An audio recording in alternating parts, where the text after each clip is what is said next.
Class 11th का पहला chapter and that is units and measurements.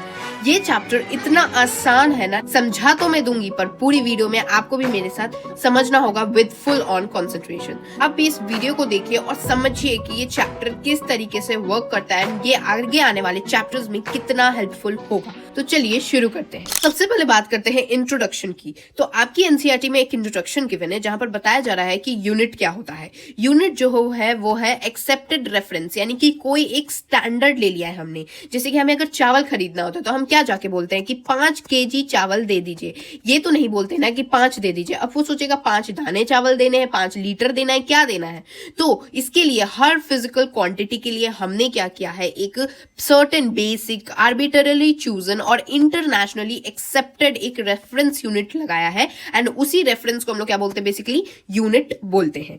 Unit जो है वो फर्दर 2 टाइप्स के हैं। सबसे पहला आता है फंडामेंटल या फिर उसको बेस हम लोग कहते हैं, बेस यूनिट, जो कि फंडामेंटल या बेस क्वांटिटीज के लिए होते हैं।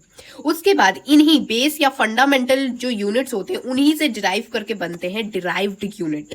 जैसे कि फंडामेंटल या बेस यूनिट जो है वो है मीटर, तो इसी का डिराइव करके क्या बनता है, डिराइव क्वांटिटीज के लिए डिराइव यूनिट बनता है। जैसे अगर आपको एरिया निकालना होगा तो एरिया का क्या होगा, मीटर का स्क्वायर। तो ये मीटर का स्क्वायर क्या है, ये है डिराइव्ड यूनिट।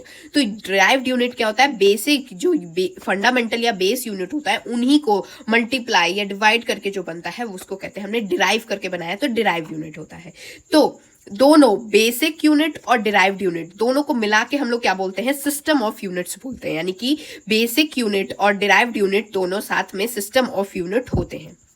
अब जो बेसिक क्वांटिटीज हैं वो क्या क्या है, सबसे पहले लेंथ के लिए मीटर, मास के लिए किलोग्राम, टाइम के लिए सेकंड, इलेक्ट्रिसिटी के लिए एम्पियर, थर्मोडायनेमिक टेम्परेचर के लिए केल्विन, अमाउंट ऑफ सब्सटेंस के लिए मोल, ल्यूमिनस इंटेंसिटी के लिए कैंडेला। ये हो गए बेस क्वांटिटीज के लिए बेसिक यूनिट्स। बट अगर हमें चाहिए डिराइव्ड के लिए तो इन्हीं को आप तोड़ मड़ोड़ के डिराइव करके डिराइव्ड यूनिट्स बनाते हैं। अब एक एक्स्ट्रा आता है दैट इज सप्लीमेंट्री एंगल। ये क्या होता है, डायमेंशनलेस होता है। डायमेंशनलेस क्या होता है अभी आगे मैं आपको बताऊंगी, पहले ये समझिए कि सप्लीमेंट्री एंगल क्या होता है। Supplementary angle is of 2 types, एक होता है प्लेन और दूसरा होता है सॉलिड। प्लेन एंगल क्या हुआ, उसका यूनिट होता है रेडियन में। इसमें क्या होता है कि आप यहाँ पर अपनी बुक में भी डायग्राम देख सकते हैं जहां पर यहाँ पर कुछ 2 लाइन्स है एंड 2 लाइन्स के बीच में ऐसा एंगल बन रहा है यहाँ पर and that angle is basically delta theta, कुछ स्मॉल एंगल बन रहा है। तो अगर कोई बोले कि आप बताइए इसके बीच का एंगल कितना है, तो ये कितना होगा, ये जितना कितना है, ये आर्क लेंथ एल होगा कुछ, और ये जो है वो क्या है, रेडियस है बेसिकली। तो थीटा की वैल्यू आती है लेंथ अपॉन में रेडियस। और सॉलिड एंगल मतलब समझिए कि आपने कभी कोन खाया है, आइसक्रीम कोन जो होता है उसके बीच में कुछ एंगल बनता होगा यहाँ पर, तो उसी एंगल को आप अगर 3D में इमेजिन करेंगे तो यहाँ पर सॉलिड एंगल होता है और इसको हम लोग इस तरीके से डिनोट करते हैं और इसका यूनिट क्या होता है, स्टे रेडियन होता है। तो प्लेन के लिए रेडियन और सॉलिड होगी क्या हो जाता है, स्टे रेडियन हो जाता है। इसका अगर आपको निकालना है कि कितना एंगल है, मतलब इनके बीच में आपने कोन जो खाया होगा उनके बीच का कितना एंगल है, तो वो क्या होता है, एरिया अपॉन में रेडियस का स्क्वायर। एरिया क्या, ये वाला जो एरिया है हम ये एरिया ले रहे हैं और रेडियस का स्क्वायर मतलब ये जो रेडियस है उसका स्क्वायर लेते हैं। तो this is plane angle and solid angle. आप ही की बुक में नेक्स्ट जो है वो गिवन है कि इंटरनेशनल सिस्टम ऑफ यूनिट्स। अब जैसे हमने यूनिट्स को एक चूज कर लिया कि ये यूनिट्स है, लेकिन इन यूनिट्स को चूज करने से पहले बहुत सारी कंट्रीज अपनी अपनी भी यूनिट्स चलाती थी। जैसे कि CGS सिस्टम, जैसा नाम वैसा काम, CGS यानी कि centimetre, gram and second system.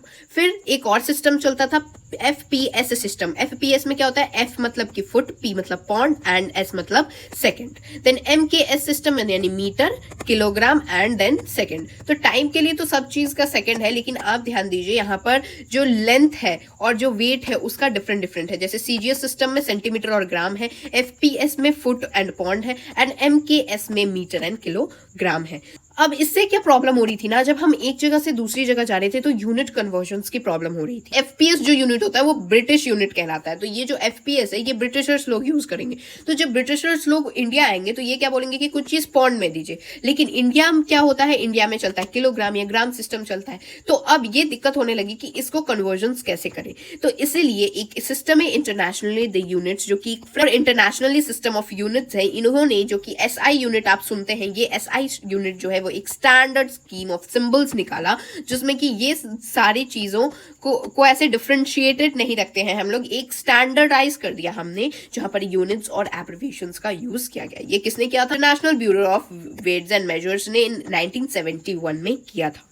किसी भी फिजिकल क्वांटिटी को नापने के लिए इन्होंने क्या बताया कि एक तो मैग्नीट्यूड होना चाहिए और दूसरा यूनिट होना चाहिए। जैसे कि किसी भी वैल्यू को आप लिखने के लिए क्या लिखते हैं? 2 सेंटीमीटर, 5 सेंटीमीटर, 10 लीटर्स, 50 किलोमीटर, इस तरीके से। तो इसमें जो 50 है जैसे, तो वो क्या है? एन यानी मैग्नीट्यूड, यानी कोई नंबर है। और के क्या है? के है यू मतलब यूनिट, कोई यूनिट लगती है। तो सबके पीछे आप देखिए यूनिट्स लगी है, और शुरू में मैग्नीट्यूड की वो कितने मैग्नीट्यूड का है। तो किसी भी फिजिकल क्वांटिटी को हम लोग लिखते हैं मैग्नीट्यूड और देन यूनिट।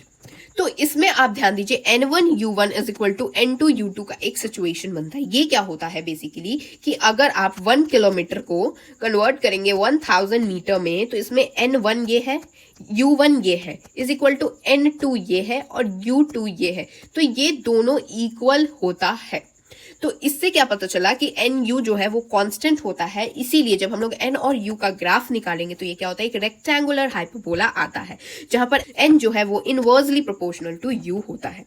अगर आप एन यू का ग्राफ एन के साथ निकालेंगे तो स्ट्रेट लाइन आता है, और एन यू का ग्राफ यू के साथ निकालेंगे भी तो भी स्ट्रेट लाइन आता है। तो ये हमने जाना फिजिकल क्वांटिटीज में, जहां N1 U1 is equal to N2 U2। लोग जनरल यूज करते हैं वो देखिए, मिनट का सिंबल MIN, और इसका वैल्यू क्या है? SI यूनिट क्या है? इसका 60 सेकेंड SI यूनिट है। आवर के लिए 60 मिनट होता है, तो SI यूनिट तो सेकंड है, तो आवर को आप क्या कर दीजिए? सेकंड में कन्वर्ट कर दीजिए, यानी 3600 सेकंड। डे क्या होता है? 24 आवर्स। 24 आवर्स में 86400 सेकंड। ये सब याद करने की जरूरत नहीं है, जस्ट मैं आपको इन्फॉर्मेशन के लिए दे रही हूँ। ईयर क्या हो गया? 365 डेज। तो ये सबको इंटू करके क्या आ जाता है? 3.156 इंटू में 10⁻7 सेकेंड। और डिग्री के लिए क्या होता है? π/180 रेडियन, क्योंकि डिग्री कभी भी हम लोग किसी चीज की डिग्री निकालने के लिए क्या करते हैं? हम लोग रेडियन में बेसिकली उसका ऐसा यूनिट देते हैं। और भी ये सारी चीजें हैं, अगर आपको याद करनी है तो आप याद भी कर सकते हैं। बस मैंने आपको यहाँ पर एनसीईआरटी में गिवन था तो मैंने आपको ये टेबल बता दिया है ना। यहाँ पर जैसे एक क्विंटल भी इंपॉर्टेंट है। जैसे क्विंटल का क्या मतलब होता है? 100 kg एक क्विंटल के बराबर होता है। तो ये कन्वर्जन में आपको काम आ सकते हैं। एक होता है प्रीफिक्स, ठीक है। प्रीफिक्स क्या होता है कि अगर आप कहीं भी देख रहे हैं कि 10 की पावर 1 है तो हम क्या बोलेंगे? डेका। 10 की पावर 2 है तो हेक्टो, 10 की पावर 3 है तो किलो, 10 की पावर 6 है तो मेगा, 10 की पावर 9 है तो गीगा, 10 की पावर 12 है तो टेरा, 10 की पावर 15 है तो पेंटा, 10 की पावर 18 है तो एक्सा। अगर 10 की पावर -1 है तो डेसी, 10 की पावर -2 है तो सेंटी। इस तरीके से बस याद रखिएगा कि जो यहाँ पर देखिए, यहाँ पर कोई माइनस नहीं है तो ये बड़ा बड़ा होगा आदमी, तो डेका होगा। लेकिन यहाँ पर देखिए माइनस लग गया तो ये डेसी बन जाएगा। यहाँ पर देखिए माइनस नहीं है तो हेक्टो है, और यहाँ पर माइनस लग जाएगा तो सेंटी बन जाएगा। यहाँ पर 3 है तो किलो है, और यहाँ पर जैसे ही लगेगा तो मिली बन जाएगा। और माइक्रो, देन नैनो का 10 की पावर -9, पीको 10 की पावर -12, फेमटो 10 की पावर -15। तो ये कुछ प्रीफिक्स हैं जो कि आपको याद होने चाहिए। अब आते हैं कन्वर्जन्स पे। कन्वर्जन्स क्या होता है कि किलोमीटर पर आवर को अगर आपको मीटर पर सेकंड में कन्वर्ट करना है तो इसका तो आप ऐसे अपना दिमाग लगा के भी कर सकते हैं, बट अगर आप डायरेक्ट फॉर्मूला याद कर लेंगे तो बहुत आसान होगा। जहां पर किलोमीटर पर आवर को अगर आपको मीटर पर सेकंड में कन्वर्ट करना है तो डायरेक्टली 5/18 से मल्टीप्लाई कर देंगे। जैसे कि अगर गिवन है कि 3 किलोमीटर पर आवर है, उसको बताइए कि मीटर पर सेकंड में कितना होगा, तो 3 को क्या कर देंगे आप? 5/18 से इंटू कर देंगे, 3 6 18, तो 5/6 मीटर पर सेकंड इसका आंसर आएगा। तो अगर आपको किलोमीटर पर आवर को मीटर पर सेकंड में करना है तो 5/18 से मल्टीप्लाई करेंगे, और अगर मीटर पर सेकंड को किलोमीटर पर आवर में करना है तो उल्टा कर दीजिए, 18/5 से कर देंगे। इसके बाद एक आता है 1 न्यूटन। 1 न्यूटन में कितना होता है? 10 की पावर 5 डाइन होता है। ये आपकी एनसीईआरटी में इसके बेस्ड एक सवाल भी है। और 1 जूल कितना होता है? 10 की पावर 7 ERG। फिर डेंसिटी होती है किलोग्राम पर मीटर क्यूब। यहाँ यूनिट की बात कर रहे हैं। डेंसिटी क्या होती है कि आप किसी चीज का मास अपॉन में क्या लेते हैं? वॉल्यूम लेते हैं। तो मास क्या होता है? मास होता है केजी में, और वॉल्यूम क्या होगा? मीटर क्यूब हो जाएगा। तो ये केजी मीटर क्यूब को अगर आपको ग्राम पर सेंटीमीटर क्यूब में कन्वर्ट करना है तो क्या करेंगे आप? डिवाइड कर देंगे 1000 से। यानी कि अगर कोई चीज गिवन है कि आपके पास है 100, मान लीजिए 1000 है आपकी डेंसिटी केजी पर मीटर क्यूब में, तो आप बताइए ग्राम पर सेंटीमीटर क्यूब में कितना होगा? होगा तो आप क्या करेंगे 1000 को कर देंगे 1000 से डिवाइड, तो ये क्या हो जाता है 1 आ गया। तो इसका मतलब क्या हुआ, ग्राम पर सेंटीमीटर क्यूब में डेंसिटी कितनी है 1 है, जबकि केजी पर मीटर क्यूब में कितनी है 1000 की डेंसिटी है। और अगर ग्राम पर सेंटीमीटर क्यूब को अगर करना है कन्वर्ट केजी मीटर क्यूब में तो मल्टीप्लाई कर देंगे 1000 से। उसके बाद 1 एंगस्ट्रॉम का मतलब है 10 की पावर -10 मीटर, 1 माइक्रोन का मतलब है 1 माइक्रोमीटर, और माइक्रो का ये सिंबल होता है ऐसे, ठीक है। तो ये 1 माइक्रोमीटर और फिर इसका मतलब क्या हुआ कि 10 की पावर -6 मीटर। तो मैंने आपको माइक्रो का मतलब अभी पीछे ही बताया, यहाँ देखिए माइक्रो का मतलब क्या है 10 की पावर -6, इसीलिए क्या हुआ कि अगर कोई 1 माइक्रोन दे रहा है यानी 1 माइक्रोमीटर दे रहा है तो इसका मतलब है 10 की पावर -6 मीटर। एक फेम्टी का क्या मतलब है 1 फेम्टोमीटर यानी 10 की पावर -15 मीटर, यानी यहाँ देखिए यहाँ पर एक फेम्टो मतलब 10 की पावर -15, तो ये क्या हुआ कि एक फेम्टी का मतलब है 1 फेम्टोमीटर यानी 10 की पावर -15 मीटर। फिर एक एस्ट्रोनॉमिकल यूनिट कितने के बराबर होता है, अप्रोक्सीमेटली 1.5 इंटू 10 की पावर 11 मीटर के बराबर होता है। ये एस्ट्रोनॉमिकल यूनिट बेसिकली क्या होता है, ये डिस्टेंस होता है बिटवीन सन एंड अर्थ।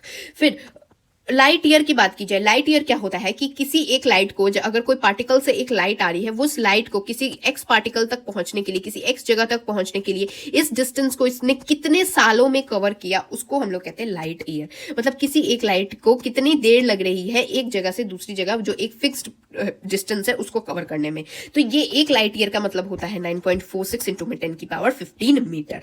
एक पार्सेक क्या होता है, ये एक पार्सेक होता है 3.08 इंटू 10 की पावर 16 मीटर, ये भी एक लेंथ नापने की ही चीज है। तो एक लाइट ईयर का ये तो और भी इंपॉर्टेंट हो जाता है क्योंकि ये बहुत जगह आपको देखने को मिलेगा, दैट इज 9.46 इंटू 10 की पावर 15 मीटर। अब देखिए जल्दी से जानते हैं कि डायमेंशंस क्या होते हैं। तो डायमेंशन इज बेसिकली कि हमने कुछ चीजें असाइन कर रखी है, जैसे मैं भी आपको एंड तक समझ आ जाएगा। देखिए मास के लिए हम क्या करते हैं, कैपिटल एम लेते हैं और उसका क्या लगा देते हैं, 2 ब्रैकेट ऐसे बड़े बड़े साइड में लगा देते हैं। लेंथ के लिए कैपिटल एल, टाइम के लिए कैपिटल टी, टेम्परेचर के लिए थीटा या फिर हम लोग के लेते हैं। तो याद रखिएगा अगर टाइम ले रहे हैं तो कैपिटल टी होता है, अगर टेम्परेचर ले रहे हैं तो थीटा या फिर के होता है। ये नहीं कि टेम्परेचर का टी लगा दिया, तो हमेशा याद रखिएगा टाइम के लिए टी होता है जबकि टेम्परेचर के लिए केल्विन यानी के का होता है, या फिर हम लोग ऐसा थीटा बनाते हैं।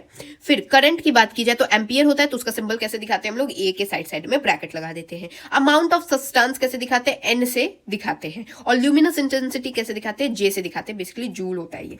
तो ये हो गए कुछ डायमेंशंस। अब कैसे होते हैं ना कि बेसिकली हम लोग लिखते हैं एक डायमेंशन इक्वेशन, उसमें ये जो आप ये वाला पार्ट देख रहे हैं, दिस पार्ट, ये पूरा पार्ट जो है वो होती है डायमेंशन फॉर्मूला। और जो आप ये सिंगल सिंगल देख रहे हैं, एम के ऊपर कुछ लगा है, एल के ऊपर कुछ पावर्स लगे हैं, टी के ऊपर कुछ पावर्स लगे, ये तीनों अलग अलग क्या है, डायमेंशंस हैं। तो हमने क्या जाना कि बेसिकली कि एक डायमेंशन इक्वेशन के अंदर डायमेंशन फॉर्मूला जो होता है उसमें होते हैं डायमेंशंस। तो यहां देखिए आप, यहां एरिया है, एरिया का मतलब है लेंथ इनटू में ब्रेथ। तो लेंथ का क्या होता है, पहले आप जानिए कि क्या फिजिकल क्वांटिटी होता है। लेंथ का होगा एल और ब्रेथ का क्या होगा एल, यानी कि ब्रेथ को भी तो आप लेंथ यानी कि मीटर्स में ही नापते हैं, दोनों एल है तो एल इंटू में एल क्या हो जाएगा, एल का स्क्वायर। तो ये डायमेंशन क्या गया, एल का स्क्वायर आ गया। तो अगर हम लोग एम एल और टी के फॉर्म में लिखेंगे तो देखिए एल के ऊपर तो स्क्वायर है लेकिन एम का तो कुछ नहीं वैल्यू है, तो एम का ऊपर 0 लग जाएगा और टी के ऊपर भी 0 लग जाएगा। तो ये क्या आ गया, आपका डायमेंशन फॉर्मूला आ गया। अब जैसे वॉल्यूम का देखिए लेंथ इंटू में ब्रेथ इंटू में हाइट है, तो लेंथ किस में हम लोग नापते हैं, एल में ही नापते हैं। ब्रेथ किस में नापते हैं, एल में नापते हैं। और हाइट किस में नापते हैं, एल में नापते हैं। यानी 3 बार एल इंटू हो रहा है, इसका मतलब एल की पावर 3 है और यहाँ पर एम की पावर 0 है और टी की पावर 0 है। अब कोई देख लेते हैं जिसमें कि और कोई पावर हो, जैसे फ्रीक्वेंसी का देखिए 1 में टाइम पीरियड, टाइम पीरियड का मतलब क्या हुआ, टी है ना, तो 1/t आया इसका मतलब, है ना। तो 1/t का अगर हम लोग लिखेंगे तो m की पावर तो 0 होगी, l की भी पावर 0 होगी, लेकिन t की पावर क्या होगी, अब ध्यान दीजिए 1/t है, तो यानी कि अगर हम लोग t को ऊपर ले जाते हैं तो क्या होता है, t की पावर -1, तो यहाँ t की पावर -1 आती है। इस तरीके से बहुत सारी फिजिकल क्वांटिटीज है और सबके डायमेंशंस फॉर्मूला गिवन है। तो ये कुछ इंपॉर्टेंट है, अगर आप चाहें तो इनको याद कर सकते हैं। जैसे एक्सेलरेशन का आपको बहुत जगह यूज भी मिलेगा जहां पर m0 l एंड t की पावर -2 होता है। फोर्स का होता है मास इंटू में एक्सेलरेशन, तो मास का कितना होता है m और एक्सेलरेशन का कितना निकला था, अभी ये निकला था lt -2, तो इसको lt -2 से इंटू कर देंगे तो m lt -2 आ जाएगा। तो आपको अगर फॉर्मूला पता है तो आप आराम से डायमेंशंस निकाल सकते हैं। तो ये कुछ इंपॉर्टेंट डायमेंशंस हैं जो आपकी बुक में भी गिवन है, इसलिए मैंने आपको यहाँ पर अटैच कर दिया है। अब देखिए किसी भी फिजिकल क्वांटिटी जो है, कोई भी फिजिकल क्वांटिटी हो वो डायमेंशनलेस हो, तो इसका मतलब है कि या तो वो मे और मे नॉट बी यूनिटलेस हो सकती है, और अगर यूनिटलेस हो तो वो डायमेंशनलेस है। इसको समझिए कैसे, अगर कोई चीज आपको यूनिटलेस दिख रही है यानी 5 है, इसके आगे कोई यूनिट लगी है? नहीं लगी है। तो ये अकेला 5 जो है ये यूनिटलेस है। तो अगर आप इसका डायमेंशन निकालेंगे तो डायमेंशन क्या निकलेगा? डायमेंशन तो बेसिकली फॉर्मूला से निकलता है, जहां पर मास होगा, कुछ वॉल्यूम होगा, तो हम लोग डायमेंशन निकालेंगे। यहां तो कुछ नहीं है, तो इसका मतलब ये यूनिटलेस भी है और डायमेंशनलेस भी है। अगर यूनिट ही नहीं रहेगा तो आप डायमेंशन कैसे निकालेंगे? आप यहाँ ध्यान दीजिए, सब जगह आपको यूनिट दिखेंगी, यानी लेंथ ब्रेथ कुछ तो आपको दिखेगा ही, जिससे कि आप अपने डायमेंशंस निकाल सकते हैं। बट अगर कोई चीज यूनिटलेस है, उनके पास यूनिट ही नहीं है, तो उसका कोई डायमेंशन नहीं होता है। जबकि जो डायमेंशनलेस है, यानी कि जिसमें डायमेंशन नहीं आ रहा है, इसका मतलब ये नहीं है कि वो यूनिटलेस है। अब कुछ डायमेंशन कांस्टेंट के भी आपको याद करने हैं, तो ये बहुत इंपॉर्टेंट है, ये याद कर लीजिएगा। That is first is universal gravitational constant, that is G. तो जी जो होता है उसका वैल्यू क्या आता है? 6.67 इंटू 10 की पावर -11 न्यूटन मीटर स्क्वायर पर केजी स्क्वायर। तो इसमें क्या होता है कि ये क्या है? कांस्टेंट है। कांस्टेंट का कोई डायमेंशन नहीं होता। अभी मैंने आपको बताया कि कांस्टेंट अगर कोई भी नंबर अकेले हो तो कोई डायमेंशन नहीं, तो ये नंबर का तो भूल जाओ। फिर ये तो है कुछ चीज, ये है न्यूटन मीटर स्क्वायर पर केजी स्क्वायर। आप क्या करेंगे इस तरीके से, जब आप सॉल्व करेंगे मीटर का स्क्वायर, केजी का स्क्वायर, तो आपके पास क्या आएगा? m का -1, l का t एंड t का -2। तो कैपिटल G का क्या डायमेंशन आता है? दैट इज m-1, l की पावर 3 और t की पावर -2। फिर एक आता है Planck's constant, that is h। आपको फॉर्मूला याद हो तो ये होता है, और इसकी वैल्यू क्या होती है? 6.63 इंटू 10 की पावर -34 जूल पर सेकेंड। तो इसका जो आता है वो होता है ml स्क्वायर t -1। बेसिकली ये एंगुलर मोमेंटम के लिए भी सेम ही डायमेंशंस आते हैं। फिर एक आता है गैस कांस्टेंट, जहां पर pv is equal to nRT, जो हम लोग अभी पढ़ेंगे आगे आने वाले चैप्टर्स में। तो उसकी वैल्यू क्या होती है? 8.34 जूल पर मोल पर के। तो ये क्या होता है? इसका आता है ml square t square mole -1 and k -1। अब कुछ क्वांटिटीज जो होती है ना वो डायमेंशनलेस होती है, यानी कि जिसका m भी 0 है, l भी 0 है एंड t भी 0 है। यहाँ जो मैं आपको बता रही थी ना बेसिकली कि डायमेंशनलेस है, इसका मतलब यूनिटलेस नहीं है, इसका अभी आपको समझ आ जाएगा। तो देखिए डायमेंशनलेस यानी M B 0, L B 0 and T B 0, ये किसके लिए होता है? अगर कोई प्योर रेशियो है, तो जैसे स्ट्रेन या रिफ्रैक्टिव इंडेक्स, इसको बस इस तरीके से समझिए। अगर कोई किसी के ऊपर मीटर है और नीचे भी मीटर है, तो ये क्या हो गया? Pure ratio. तो ये मीटर से मीटर कट जाएगा, तो अब इसके पास तो कोई यूनिट नहीं बची, और जैसे ही यूनिट नहीं बचती है, इसका मतलब उसके पास डायमेंशन भी नहीं है। तो कोई भी प्योर रेशियो, क्योंकि ये इसमें क्या होता है, कोई भी चीज कट हो जाती है, तो इससे उसका कोई डायमेंशन नहीं निकलता है। कोई भी प्योर नंबर जैसे कि 2π, 2, 1/2, कोई भी अगर आप नंबर ले लेंगे तो उसका डायमेंशन नहीं होता है। इसलिए तो यहाँ पर जब हमने यूनिवर्सल ग्रेविटेशनल कांस्टेंट लिया था, वहां पर 6.67 इंटू 10 की पावर -11 का मैंने कोई भी डायमेंशन नहीं लिया था, क्योंकि ये एक नंबर है और नंबर का कोई डायमेंशन नहीं होता है। फिर टिग्नोमेट्रिक रेशियो जैसे साइन, कॉस, ये सब का भी नहीं होता है। देन एंगल्स जो होते हैं उनके भी नहीं होते डायमेंशंस, और लॉग, एक्सपोनेंट्स, ये सब के डायमेंशंस नहीं होते हैं। देन एप्लीकेशन क्या आती है डायमेंशन की? सबसे पहले आती है प्रिंसिपल ऑफ होमोजेनिटी, जहां पर कोई भी फिजिकल क्वांटिटी अगर सेम डायमेंशन की है तभी वो ऐड या सब्सट्रैक्ट हो सकती है, और फिजिकल क्वांटिटी जिनकी डिफरेंट डायमेंशन है वो सिर्फ और सिर्फ मल्टीप्लाई या डिवाइड हो सकती है।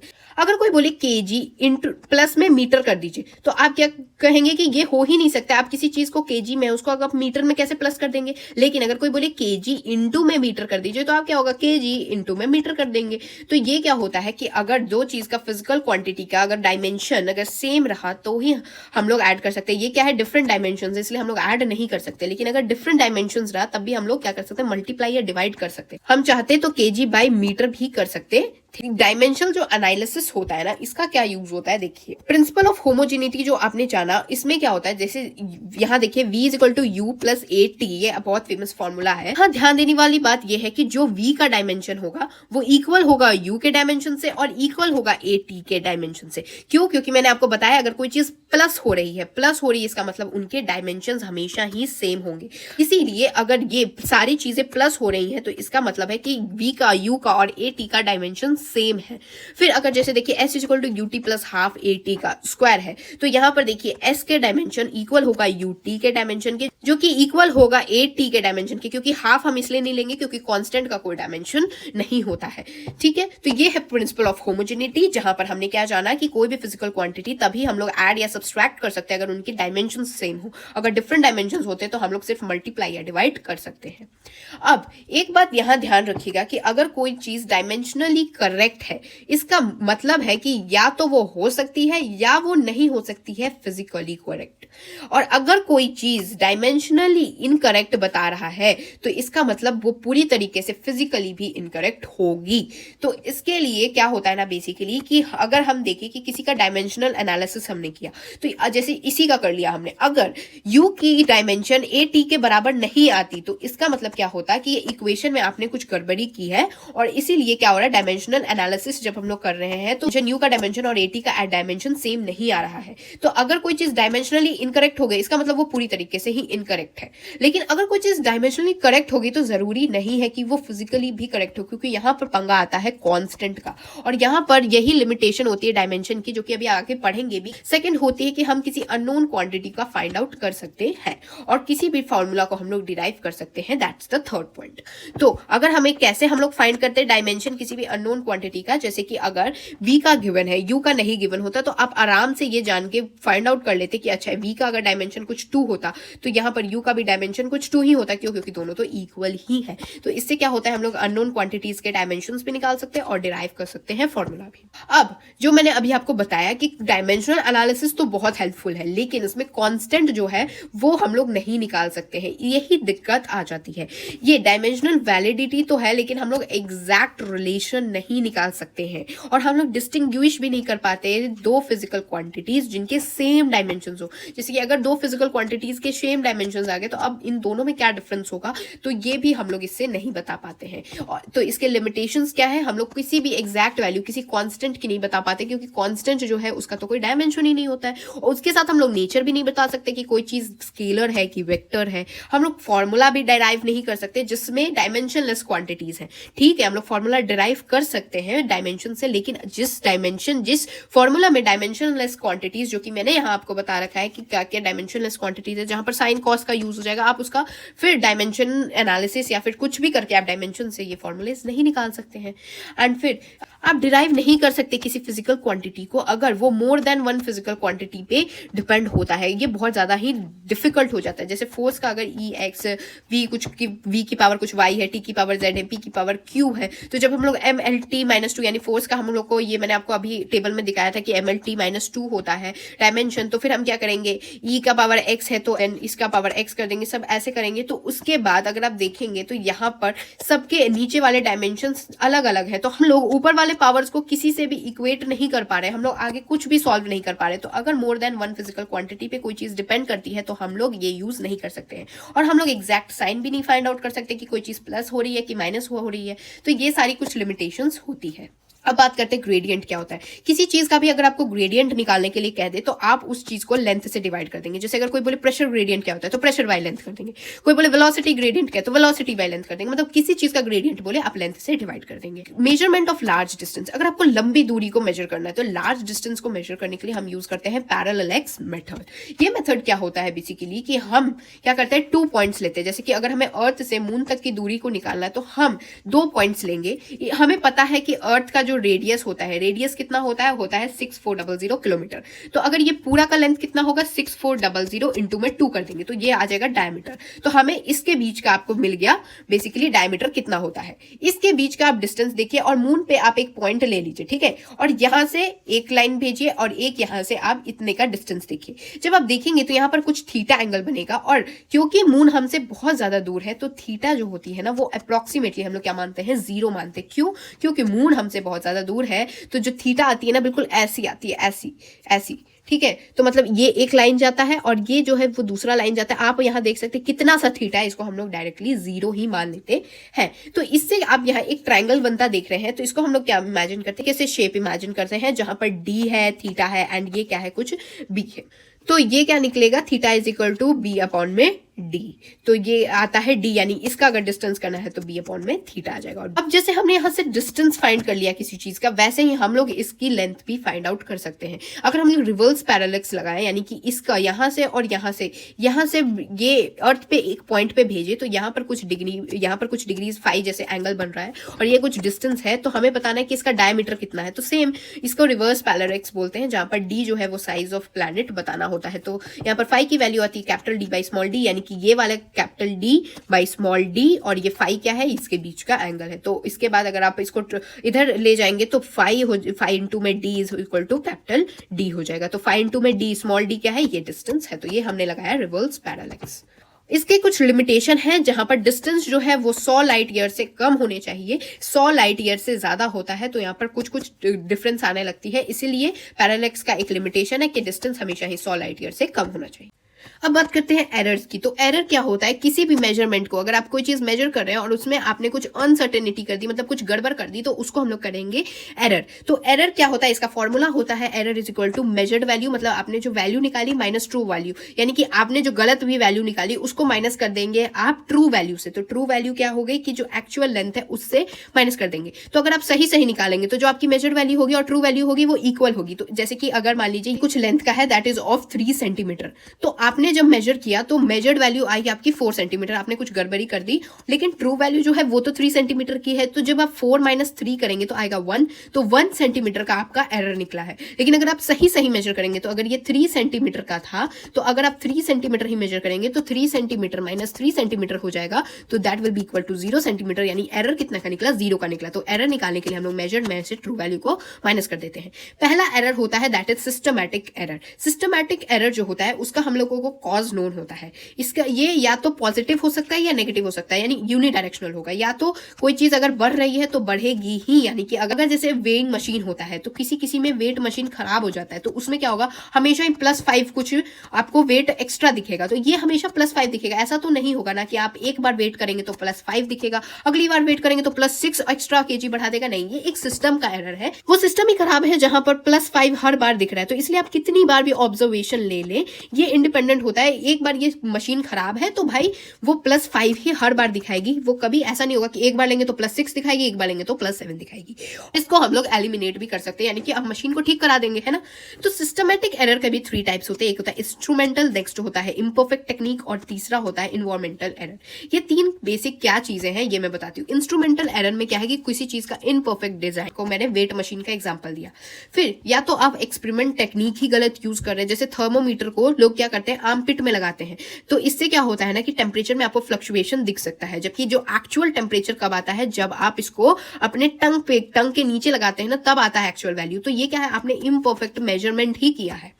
नेक्स्ट आता है पर्सनल एरर। ये क्या हो सकता है, आपने केयरलेसनेस, बिना ऑब्जर्व किए कुछ भी कर दिया। ये जाना हमने सिस्टमैटिक एरर के लिए, जो कि इंडिपेंडेंट होता है क्या ऑब्जर्वेशन है और इसका कॉज हमें नोन होता है और इसको हम लोग एलिमिनेट कर सकते हैं। अब आते हैं रैंडम एरर। ये रैंडम है, इसका मतलब इरेगुलर होगी, सडन में चेंज आ जाएंगे और इनका कोई भी एलिमिनेशन हमें नहीं पता होता है, क्योंकि हम लोग को इसका कॉज ही नहीं पता होता है। तो यहाँ पर अगर हमें रिड्यूस करना है इसके एरर को, तो हम क्या करते हैं, ज्यादा रीडिंग्स लेते हैं। तो बार बार रीडिंग्स लेंगे, तो जितनी बार आप रीडिंग्स लेंगे उतना कम होगा रैंडम एरर, यानी कि random error is inversely proportional to number of observation. मतलब कि जैसे कि आपके पढ़ाई में भी होता है, आप अगर एक बार गलती कर रहे हैं, दूसरी बार गलती कर रहे हैं, तीसरी बार गलती कर रहे हैं, लेकिन जितनी बार आप अपनी पढ़ाई की प्रैक्टिस बढ़ाते जाएंगे उतनी बार आपकी चीजें ठीक होते जाएंगी, यानी कि practice is inversely proportional to mistakes, यानी प्रैक्टिस बढ़ाएंगे तो मिस्टेक्स कम होगी, मिस्टेक्स कब ज्यादा होगी, जब आप प्रैक्टिस कम कर देंगे। तो इसी तरीके से क्या हो रहा है कि रैंडम एरर्स में क्या हो रहे हैं कि जब आप रैंडम एरर्स कब बढ़ रहे हैं, जब आप कम ऑब्जर्वेशन ले रहे, कम बार आप मेजर कर रहे, लेकिन रैंडम एरर कब घट जाएंगे, जब आप ज्यादा ऑब्जर्वेशन लेंगे। तो ज्यादा ऑब्जर्वेशन लेके हम क्या करते हैं, जैसे कि मान लीजिए एक की रीडिंग ली हमने, A1 A2 A3 A4 A5 ऐसे AN कुछ रीडिंग्स हमने रैंडमली बहुत सारी मेजरमेंट्स ली है। फिर हम क्या करेंगे, इसका मीन निकालेंगे। मीन कैसे निकालेंगे, सबको जोड़ के कितनी बार है ये, इसको कर देंगे। जैसे अगर ये 50 बार होती तो डिवाइडेड बाय 50 कर देते। उसके बाद डेल्टा ए निकालेंगे। डेल्टा ए मतलब ए में कितना का डिफरेंस आया, तो हम ए मीन जो है ना उसको ट्रू वैल्यू मान लेते हैं। तो यहां पर देखिए डेल्टा A1 का क्या आएगा, A1 जितना है माइनस में क्या हुआ, जो इसका मीन आएगा वो कर देंगे। डेल्टा A2 का A2 का, और ये वाला मीन क्योंकि हम लोग इसको ट्रू वैल्यू मान रहे हैं तो इसको मीन माइनस कर देंगे। AN का क्या होगा, AN माइनस में A मीन कर देंगे। इस तरीके से सबका निकालेंगे। उसके बाद इसके जितने आंसर आए, इसका आंसर कुछ आएगा, इसका आंसर कुछ आएगा, इन सब का जितना आया उसको हम लोग लिखेंगे डेल्टा ए मीन। जहां पर हम लोग क्या करेंगे, बिना प्लस माइनस लगाए, यानी मॉड लगा रहे हैं, यानी यहाँ पर प्लस माइनस का ध्यान नहीं देना है, और डेल्टा A1 डेल्टा A2 का जितनी वैल्यूज आई हैं सबको जोड़ के डिवाइडेड बाई n, यानी कि टोटल कितने ऑब्जर्वेशंस थे उनको डिवाइड करेंगे। तो यहाँ आएगा हमारा डेल्टा ए मीन, जो कि होगा मीन एरर या एब्सोल्यूट एरर या फिर मैक्सिमल पॉसिबल जो वैल्यू होगी उस चीज की हम लोग क्लोजली ये एज्यूम कर सकते हैं। अब बात करते हैं डेल्टा मीन बाय, अगर ए मीन निकालते हैं तो इसको हम लोग कहते हैं रिलेटिव एरर। तो इसमें क्या होगा, हम लोग डेल्टा ए मीन निकालेंगे, ये वाला जो वैल्यू आया इसको डिवाइड कर देंगे ए मीन से, तो ये आता है रिलेटिवली एरर कितना होगा। और अगर सिमिलरली इसको परसेंटेज में निकालना तो डिवाइड इनटू में 100 कर देंगे। एरर का अगर आप कॉम्बिनेशन कर दे या प्रोपोगेशन कैसे होता है एरर का, ये समझिए। तो एडिशन या सब्सट्रैक्शन के लिए एब्सोल्यूट एरर जो होते हैं वो ऐड हो जाते हैं। जैसे किसी x में a प्लस बी है और x में a माइनस बी है, तो यहाँ पर अगर डेल्टा x देखे तो delta A plus delta B होगा। लेकिन मल्टीप्लीकेशन और डिवीजन के लिए रिलेटिव या जो परसेंटेज एरर जो होता है यहाँ जो हमने निकाला उसको हम लोग ऐड करते हैं। पावर या एक्सपोनेंट के लिए क्या करेंगे, x की पावर जैसे x is equal to A की पावर n है, तो इसमें क्या करेंगे delta x by X is equal to n होगा डेल्टा a बाई a के बराबर। और या फिर हम लोग क्या कर सकते हैं, इसको परसेंटेज में लिख सकते हैं। लेकिन मल्टीप्लीकेशन और जो पावर का या एक्सपोनेंट का होता है ये किसके लिए होता है, सिर्फ स्मॉल एरर्स के लिए ही हम लोग यूज करते हैं, जबकि एडिशन सब्सट्रैक्शन सबके लिए हो सकता है। अगर एरर कैसे कैलकुलेट करते हैं पैरेलल कनेक्शन में, तो पैरेलल कनेक्शन आपको 12th में पढ़ना होता है। तो उसमें क्या होता है ना कि एक रेजिस्टर होते हैं, 2 रेजिस्टर, और अगर दोनों में कुछ एरर है तो हम बेसिक फॉर्मूला जो होता है दोनों का, अगर हमें दोनों का पैरेलल निकालना है तो 1/R1 प्लस 1/R2 करते हैं। तो इसका ये कुछ इस तरीके से फॉर्मूला आता है। तो अगर हमें इसका निकालना है एरर, तो delta R parallel by delta R parallel का स्क्वायर, ये क्या होता है डेल्टा R1 का डिवाइडेड बाय R स्क्वायर, और प्लस में क्या होगा डेल्टा R2 और डिवाइडेड बाय R2 का स्क्वायर। लीस्ट काउंट जैसा नाम कह रहा है कि कोई भी इंस्ट्रूमेंट कितना कम यानी लीस्ट वैल्यू मेजर कर सकता है। जैसे कि लेंथ का गिवन है 5.30 मीटर, तो इसका लीस्ट काउंट क्या होगा कि देखिए कितनी दूर तक ये मेजर कर रहा है, यानी 0.01 मीटर तक ये मेजर कर ले रहा है। तो अगर आपको क्वेश्चन में लीस्ट काउंट जो होता है ना उसी को हम लोग एरर मानते हैं, अगर एरर गिवन नहीं होता है क्वेश्चन में। तो अगर आपको एरर नहीं गिवन है तो आप लीस्ट काउंट को ही एरर मानते हैं। तो जैसे रीडिंग क्या आएगी इसकी 5.3 प्लस या माइनस में 0.01 हम लोग क्यों ले रहे हैं, क्योंकि हम लोग इसको यहाँ एरर मान रहे हैं। मीटर स्केल के लिए लीस्ट काउंट क्या होता है 0.1 सेंटीमीटर होता है। अगर कोई आपसे बोले कि बताइए चेंज कैलकुलेशन क्या है, तो इसमें क्या होता है, अगर कोई चीज गिवन है x is equal to A square है और कोई बोले कि कुछ परसेंटेज इंक्रीज हुआ है, दैट इज 50% a का इंक्रीज हुआ है, तो हमें बताना है कि कितने परसेंट इंक्रीज हुआ है x में। तो इस यहाँ पर हुआ है a स्क्वायर जो है उसका 50% का इंक्रीजन हुआ है। तो इसका मतलब क्या हुआ कि a प्लस में क्या हो रहा है 50% ऑफ a हो रहा है। तो a जो है उसके प्लस में करेंगे 50/100 a will be equal to 3a/2, और यहाँ ना x is equal to a का स्क्वायर, तो x is equal to a का स्क्वायर गिवन है, तो जो x डैश होगा वो क्या होगा a का स्क्वायर, यानी कि जो ये वाला a है ये है a और इसका स्क्वायर कर देंगे तो इसका आंसर आता है 2.25 का स्क्वायर। तो अब अगर आपको x डैश निकालना है कि x डैश कितना है, तो ये क्या करेंगे हम लोग 2.25 का स्क्वायर है और फिर हम लोग इसको मल्टीप्लाई कर देंगे 100 से, तो ये क्या आ जाएगा 225। ये 100 से क्यों किया, क्योंकि हमने यहाँ एज्यूम कर रखा था कि x is equal to a का स्क्वायर। तो फिर अगर कोई बोले कि अब बताइए चेंज कितना है, यही तो हमें फाउंड करना था। तो चेंज के लिए एक इजी ट्रिक है, आप डायरेक्टली जो आया 225 इसको माइनस कर देंगे 100 से, क्योंकि हमने यहाँ एज्यूम क्या कर रखा है कि ये 100 है टोटल में। तो जब हम लोग ये जो नई वैल्यू है इसको जब आप 100 से करेंगे माइनस, तो ये आएगा 125, जो आंसर आएगा वही होगा क्या चेंज आया है कैलकुलेशन में। तो ये क्या हो रहा है, हम लोग बेसिकली मेजर्ड वैल्यू माइनस में ट्रू वैल्यू कर रहे हैं, जो कि मैंने आपको फॉर्मूला बताया था। तो मेजर्ड वैल्यू ये हमने इस तरीके से फाइंड आउट किया है, जहां पर a plus A 50% of a लेके जो आंसर आया, फिर जो x डैश होगा वो उसका यानी कि पहले से गिवन है x is equal to a का स्क्वायर, तो जो x डैश होगा a, ये जो नया a आया उसका स्क्वायर कर देंगे, फिर जो आंसर आएगा। तो ये क्या हो रहा है, हम लोग चेंज फाइंड आउट कर रहे हैं किससे, जो एक्चुअल वैल्यू हमने एज्यूम कर ली है, that is 100। Now significant figures बहुत आसान है, 2 मिनट में समझ आ जाएगा। जितने भी नॉन जीरो डिजिट आपको दिख रहे हैं वो सिग्निफिकेंट है, यानी कि 2, 3, 4, 6, 9, 8 कुछ भी दिखे ये सारे सिग्निफिकेंट है। फिर आते हैं जीरोस की बात करते हैं, तो zero between 2 non zero digits are significant, यानी कि मान लीजिए यहाँ 8 है यहाँ 4 है और इनके बीच में कुछ है, तो ये नॉन जीरो है ये भी नॉन जीरो, इनके बीच में कुछ जीरोज हैं, तो ये सारे सिग्निफिकेंट होंगे। 2 नॉन जीरो के बीच के जीरो सिग्निफिकेंट होते हैं, और ये मैटर नहीं करता है कि उनके बीच में डेसिमल पॉइंट है, यानी कि अगर 4.0008 होता है तो ये डेसिमल मैटर नहीं करता है, ये नॉन जीरो है ये नॉन जीरो है, तो इसके बीच के जीरो सिग्निफिकेंट होंगे। ठीक है, फिर नेक्स्ट पॉइंट आते हैं, अगर कोई नंबर लेस देन 1 है यानी कि 0.0084 ऐसा कुछ है, तो इसमें क्या होगा, देखिए 0.002308 है, तो इसमें जो ये वाले इस साइड वाले होते हैं इनको हम लोग सिग्निफिकेंट नहीं मानते हैं। यानी कि अगर कोई चीज लेस देन 0 यानी कि 0.0048 इस तरीके से 946 इस तरीके से कुछ है, तो यहाँ पर क्या ये 1 से कम है, और इसके जो ये वाले जीरो है यानी लेफ्ट साइड वाले जीरो को हम लोग सिग्निफिकेंट नहीं मानते हैं। ओके, देन टर्मिनेटिंग या trailing zeros in a number without decimal point are not significant, यानी कि 1 2 3 00 यहाँ एग्जाम एग्जाम्पल भी गिवन है, ये सारे इसके जीरो सिग्निफिकेंट नहीं है, 2 1 है, 2 है और 3 सिग्निफिकेंट है, लेकिन जीरो सिग्निफिकेंट नहीं है। ट्रेलिंग जीरो मतलब किसी चीज के पीछे लगा हुआ जीरो, लेकिन अगर डेसिमल लग जाए तो वो सिग्निफिकेंट बन जाता है। अगर 1.23 कितने भी जीरो हो तो ये सारे सिग्निफिकेंट होते हैं, और लेकिन अगर डेसिमल नहीं लगा है तो जीरो सिग्निफिकेंट नहीं होता है। Trailing zeros with a decimal point are significant. जैसे कि यहाँ देखिए, यहाँ एक एग्जांपल है 0.06900, तो इसमें आगे वाले जीरोस तो ये वाले सिग्निफिकेंट नहीं होंगे, क्यों? क्योंकि 1 से छोटा नंबर है और आगे वाले जो होते हैं वो सिग्निफिकेंट नहीं होते हैं। लेकिन डेसिमल लगा है तो पीछे वाले जो है वो सिग्निफिकेंट होंगे, तो इनका क्या है, 4 सिग्निफिकेंट फिगर हुआ, यानी 6 9 0 एंड 0, तो 4 सिग्निफिकेंट फिगर हो गया। तो सिग्निफिकेंट फिगर बहुत आसान है। यहाँ पर नोट करने वाली बात यह है कि अगर कोई मैथमेटिकल फॉर्मूला में अगर एग्जैक्ट नंबर गिवन है बिना यूनिट के, तो उसका सिग्निफिकेंट फिगर जो होता है वो इन्फिनिट होता है। जैसे कि पेरीमीटर का गिवन है 4 इंटू में साइड, तो 4 क्या है, एक एग्जैक्ट नंबर है, तो 4 को हम लोग क्या लिख सकते हैं, 4.0 4.00 4.000 4.00000, इस तरीके से n टाइम्स हम लिख सकते हैं। तो इसका क्या होता है कि अभी मैंने आपको बताया कि ये पीछे वाले अगर डेसिमल लगा हुआ है तो सारे जीरो सिग्निफिकेंट होते हैं। तो इसका मतलब अगर कोई चीज नंबर्स में है, मैथमेटिकल फॉर्मूला में है, तो उसमें कोई एग्जैक्ट नंबर जो है उसका इनफाइनाइट सिग्निफिकेंट फिगर्स होता है। सिग्निफिकेंट फिगर होता है ना, वो चेंज नहीं होती है जब हम लोग किसी यूनिट को चेंज करते हैं।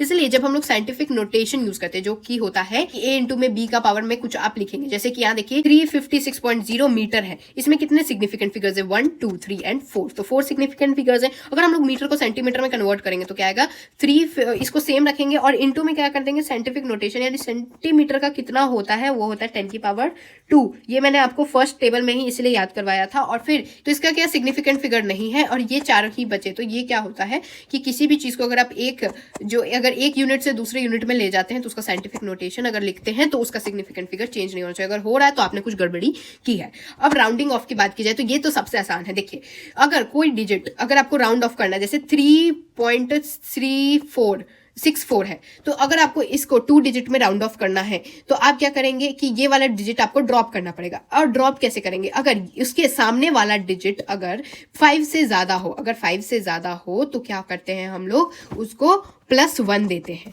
तो जैसे यहाँ है 3.364, तो 6 जो है वो 5 से ज्यादा है, तो जब हम लोग 4 को ड्रॉप करते हैं तो 3.37 लिखते हैं, यानी 6 को +1 दे देते हैं। लेकिन अगर कोई चीज 5 से कम है, यानी अगर होता 3.343, तो अगर हमें इसको ड्रॉप करना है तो इसके सामने वाला देखिए ये 4 है, 4 क्या है, 5 से कम है, तो हम लोग इसको कुछ नहीं देते, डायरेक्ट लिखते 4.34, ठीक है। और अगर पूछे कि 5 रहे तो क्या करेंगे, तो 5 रहे तो डिपेंड करता है कि प्रीसीडिंग डिजिट अगर ऑड है तो हम +1 करते हैं, अगर इवन रहा तो कुछ भी नहीं करते हैं। तो ऑड के लिए अगर 5 रहे तो +1 कर देंगे, और अगर इवन रहा तो कुछ नहीं करेंगे।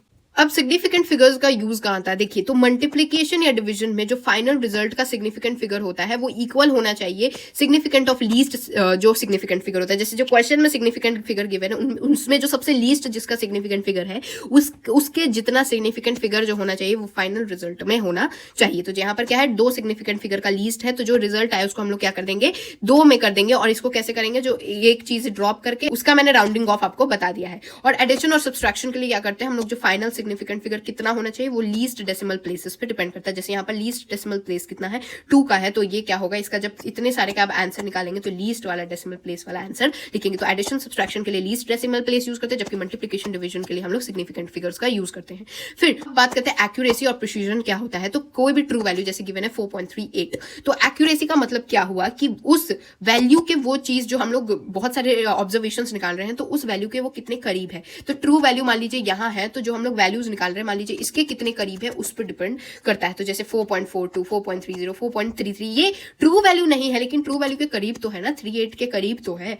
और प्रिसीजन की बात की जाए तो जो ऑब्जर्वेशंस आ रहे हैं वो एक दूसरे के कितने करीब है, यानी कि ट्रू वैल्यू कहीं भी हो, अगर प्रिसीजन का मतलब है अगर ये वैल्यू आ रही है तो जितनी भी ऑब्जर्वेशंस की वैल्यू आ रही है वो इसी साइड हो रही है, मतलब इसका ट्रू वैल्यू से कोई मतलब नहीं है। तो जैसे 5.30 ये इसके कितना दूर है, लेकिन ये प्रिसीजन इसलिए है क्योंकि ये देखिए 5.30, 5.31, 5.32 ये क्या है, एक दूसरे के पास है। तो प्रिसीजन में एक दूसरे के पास होते हैं, एक्यूरेसी में ट्रू वैल्यू के पास होते हैं। तो लीस्ट काउंट जितना कम होता है उतना ज्यादा प्रिसीजन होता है, जबकि अगर लीस्ट काउंट बढ़ जाता है तो प्रिसीजन उतना कम होता है। क्यों होता है, देखिए, लीस्ट काउंट मतलब कि जैसे यहाँ 30 है तो 3046, तो ये क्या हो रहा है, लीस्ट काउंट बढ़ रहा है, मतलब कि कोई इंस्ट्रूमेंट कितना ज्यादा नंबर्स तक उसको मेजर कर रही है, तो लीस्ट काउंट बढ़ रहा है यानी प्रिसीजन उसका बढ़ रहा है। तो इस तरीके से ये एक गिवन है। नाउ मेजरिंग इंस्ट्रूमेंट ये सबसे आसान होता है, फिर भी लोगों को समझ नहीं आता क्योंकि ये सही तरीके से समझते ही नहीं है। तो देखिए बहुत आसान है। देखिए सबसे पहले आता है वर्नियर कैलिपर। ये डिवाइस होता है जहां पर ये होता है एक मेन स्केल और इसके ऊपर लगा होता है ये वाला जो आप देख रहे हैं, दैट्स वर्नियर स्केल। ये दो जॉज होते हैं, जॉज मतलब ये दो पंजे होते हैं जिनके बीच में हम क्या करते हैं ना, ऑब्जेक्ट को फंसाते हैं। तो जितना बड़ा ऑब्जेक्ट होगा वो ये वाला वर्नियर स्केल क्या करता है, मूव करता है। तो अगर ऑब्जेक्ट यहीं तक रहता है तो वर्नियर स्केल को हम लोग मूव करके इस तरफ ले आते हैं। तो ये हो गया वर्नियर कैलिपर। तो इसमें क्या होता है ना, लीस्ट काउंट क्या होता है कि वर्नियर कैलिपर सबसे छोटी वैल्यू क्या मेजर कर सकती है, वो उसको हम लोग वर्नियर कांस्टेंट भी कहते हैं, जो होती है 1 MSD यानी मेन स्केल डिवीजन माइनस में 1 VSD यानी वर्नियर स्केल डिवीजन। यहाँ पर मेन स्केल क्या है, एक मेन स्केल का क्या डिवीजन है और वर्नियर स्केल का यानी ये वाले स्केल का, ये जो स्केल देख रहे हैं इसका क्या डिवीजन है, इसको दोनों को आप माइनस कर देंगे। तो ये होता है लीस्ट काउंट की वैल्यू। तो जनरल की मैं अगर बात करूं तो जो n वर्नियर स्केल डिवीजन होता है वो इक्वल होता है n-1 मेल स्केल डिवीजन के। लीस्ट काउंट क्या हम लोग निकालते हैं इसका, वो होता है 1 MSD divided by number of divisions. ये हम लोग जनरल फॉर्मूला निकाल के कर रहे हैं। तो नंबर ऑफ डिविजन्स कितने होते हैं, 10। तो 1 MSD divided by 10 is equal to 1 mm का डिवाइडेड बाय 10। तो लीस्ट काउंट आता है 0.01 सेंटीमीटर। तो ये जनरल आप जो भी लेबोरेटरीज में पाएंगे उसका वर्नियर कैलिपर का जो लीस्ट काउंट आता है 0.01 होता है। लेकिन अगर कोई निकालने के लिए बोले तो लीस्ट काउंट होता है 1 MSD माइनस में 1 VSD यानी वर्नियर स्केल डिवीजन। अब यहाँ पर जो है वो देखिए, किसी भी ऑब्जेक्ट को, जैसे ये मैंने ऑब्जेक्ट रखा है तो ये हमने मेजर किया, तो रीडिंग हम लोग कैसे लेते हैं, रीडिंग लेने के लिए हम क्या कहते हैं, मेल स्केल डिवीजन पहले देखते हैं। तो मेन स्केल डिवीजन जैसे कि यहां पर आप देखिए, तो आपको क्या ध्यान देना है कि वर्नियर स्केल के 0 से जस्ट पहले की क्या वैल्यू है मेल स्केल डिवीजन में। तो ये वर्नियर स्केल का 0 है, इससे जस्ट पहले है 2.5 की वैल्यू, तो हम ये लिखेंगे MSR यानी कि 2.5। उसके बाद n क्या होता है, स्केल से जो मैच हो रहा है, यानी कि आप यहां देखिए सारे में देखिए 3 यहां है, 1 यहां है, 4 यहां है, 3 यहां है, तो ये क्या हो रहा है ना, मैच नहीं हो रहा है। लेकिन आप 5 का देखेंगे तो 5 में क्या हो रहा है, ये बिल्कुल सामने सामने ये वर्नियर वाला और मेन स्केल वाला जो है वो मैच हो रहा है। तो ये n की वैल्यू क्या आएगी, जो पॉइंट मैच हो रहा है वो आती है। तो 5 पॉइंट वाला जो है वो मैच हो रहा है, तो 5 लिख देंगे। इनटू में इसका लीस्ट काउंट जनरल वाला हम लोग ले रहे हैं 0.01, तो इसका 0.01 इनटू कर देंगे। तो ये क्या होता है, जो बिफोर 0 जो वर्नियर स्केल है उसके बिफोर 0 जो मेन स्केल पे जो वैल्यू आएगी वो प्लस में n यानी कि जो वैल्यू दोनों में कोइंसाइड कर रही हो वो, और इनटू में लीस्ट काउंट लगाते हैं। तो इस तरीके से हम लोग रीडिंग लेते हैं वर्नियर कैलिपर की। फिर जीरो एरर क्या होता है, जब कोई भी ऑब्जेक्ट इसके बीच में प्लेस नहीं है, यानी कि ये पूरा बंद है, उस समय पे ये वाला 0 और मेन स्केल वाला 0 दोनों एक साथ होना चाहिए, एक साथ कोइंसाइड करना चाहिए। अगर कोइंसाइड नहीं करता है तो क्या होता है, एक आता है नेगेटिव 0 एरर, दूसरा आता है पॉजिटिव 0 एरर। नेगेटिव 0 एरर में क्या होगा कि मेजर्ड वैल्यू होगी ना वो कम होती है ट्रू वैल्यू के। तो जैसे ये देखिए, ये है मेन स्केल, ये है वर्नियर स्केल, अभी इसके बीच में कोई ऑब्जेक्ट नहीं है, लेकिन जब आपने इसको पास में किया तो पास में करने पे आप क्या देख रहे हैं कि जो वर्नियर स्केल है, वर्नियर स्केल का जो 0 है वो मेन स्केल के 0 के आगे जा रहा है, यानी कि नेगेटिव 0 एरर होता है। जबकि अगर आप यहां देखेंगे, अगर vernier scale division main scale division के पीछे जा रहा है तो वो क्या होता है, पॉजिटिव 0 एरर होता है। तो ये क्या होना है कि हमें 0 एरर होना क्या चाहिए कि जब कुछ ना हो तो 0 और 0 कोइंसाइड करने चाहिए। लेकिन यहां क्या हो रहा है, मेन स्केल का 0 और जो वर्नियर स्केल का 0 कोइंसाइड नहीं कर रहा है, अलग अलग हो रहे हैं। तो अगर वर्नियर स्केल का 0 जो है वो मेन स्केल के 0 के इस साइड है तो ये क्या होता है, नेगेटिव 0 एरर कहलाता है, और अगर इस साइड हुआ तो पॉजिटिव 0 एरर कहलाता है। 0 एरर कैलकुलेट करने का तरीका है कि हम लोग क्या करते हैं, ट्रू वैल्यू में से मेजर वैल्यू माइनस में 0 एरर कर देते हैं, यानी कि जो आपने मेजर किया माइनस में 0 एरर, ये जो 0 एरर आया उसको माइनस कर देंगे। तो इसका 0 करेक्शन, यानी कि अगर आपको करेक्ट करना है तो ये क्या होता है, माइनस में 0 एरर होता है। अब बात करते हैं स्क्रू गॉज की। तो स्क्रू गॉज में क्या होता है, ये भी बहुत आसान है। इसमें एक यहाँ पर आप जो देख रहे हैं ये गोल गोल ऐसे घूमता है, तो ये एक सर्कुलर स्केल होता है जिसके ऊपर यहाँ पर आप देख सकते हैं आप मेजरमेंट्स लिखी होती है, और ये वाला होता है एक मेन स्केल। तो जब हम लोग सर्कुलर स्केल को गोल गोल घुमाते हैं ना तो ये ऐसे ऐसे घूम घूम के इस तरफ आता है, और मेन स्केल का और आपको जो लिखा हुआ है वो दिखेगा। तो आप जैसे यहाँ पर कोई ऑब्जेक्ट लिखेंगे तो घुमा के ऐसे ऐसे लाएंगे, रखेंगे और फिर घुमा के बंद करेंगे, जहां पर एग्जैक्ट बंद हुआ तो वो होता है बेसिकली कि हम कैसे नापेंगे। तो इसका भी हम लोग रीडिंग देखेंगे। तो ये वाला जो चीज है वो है मेन स्केल, जिसको हम लोग पिच स्केल भी कहते हैं। ये एक यू फ्रेम होता है, ये है टिम्बल, और ये सर्कुलर स्केल, ये सब मैंने आपको बता दिया। अब देखिए लीस्ट काउंट क्या होता है इसका, ये जानते हैं। तो एक रोटेशन में क्या होता है, एक पिच यानी 1 MSD बढ़ता है। तो जब आप एक बार रोटेट करेंगे तो इसका एक पिच बढ़ जाएगा, एक MSD बढ़ जाएगा। पिच किसको कहते हैं बेसिकली हम लोग की कितने ये लेंथ एक जो होता है ना उसको हम लोग पिच कहते हैं, और इसको हम लोग कहते हैं बेस की लाइन। तो लीस्ट काउंट होता है 1 MSD divided by n। n मतलब number of division in the circular scale, यानी इसमें कितने डिविजन हैं उससे डिवाइड कर देंगे एक MSD को, यानी कि एक MSD मेन स्केल डिवीजन के एक MSD को आप जब number of circular scale division से डिवाइड कर देंगे तो वो होता है लीस्ट काउंट, कि कितनी कम वैल्यू ये मेजर कर सकता है। तो जनरली जैसे हम लोग अभी आपको मैंने अपने वर्नियर कैलिपर का भी बताया था, तो स्क्रू गॉज का क्या आता है 1 mm by 100 is equal to 0.01 mm आता है।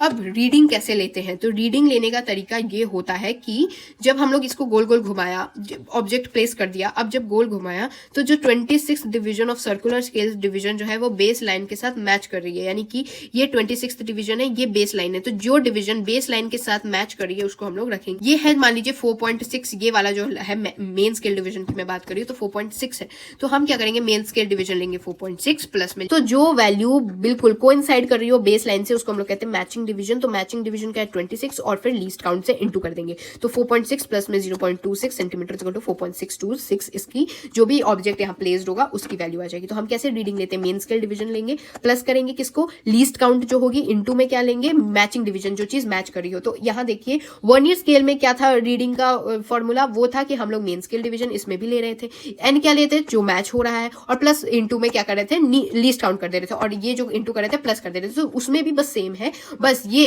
एन यानी मैचिंग क्या है, ये मैचिंग डिपेंड कर रहा है यहाँ पर कि ये जो दो चीजें हैं वो कोइंसाइड कहाँ कर रही है। तो ये बिल्कुल ही सेम रीडिंग होती है जैसे वर्नियर कैलिपर की होती है, बस आपको थोड़ी सी समझना होगा, ठीक है। अब जीरो एरर क्या होता है कि जब कोई भी चीज बीच में प्लेस्ड नहीं है तो ये जीरो जो है वो ये वाले जीरो के कोइंसाइड करना चाहिए, यानी मेन स्केल का जीरो और ये वाला जीरो बिल्कुल ही कोइंसाइड हो रहा है, तो ये क्या हो रहा है मैचिंग हो रहा है 100%, यानी कि कोई जीरो एरर नहीं है। लेकिन अगर आप देखेंगे तो यहाँ पर जो जीरो है वो नीचे की तरफ आ गया है, तो सर्कुलर ट्यूब है उसका क्या है जीरो नीचे आ गया है मेन स्केल जीरो से, जब कोई ऑब्जेक्ट प्लेस नहीं है, तो इसका मतलब है पॉजिटिव जीरो एरर है, या फिर अगर ये ऊपर चला गया तो नेगेटिव जीरो एरर होता है।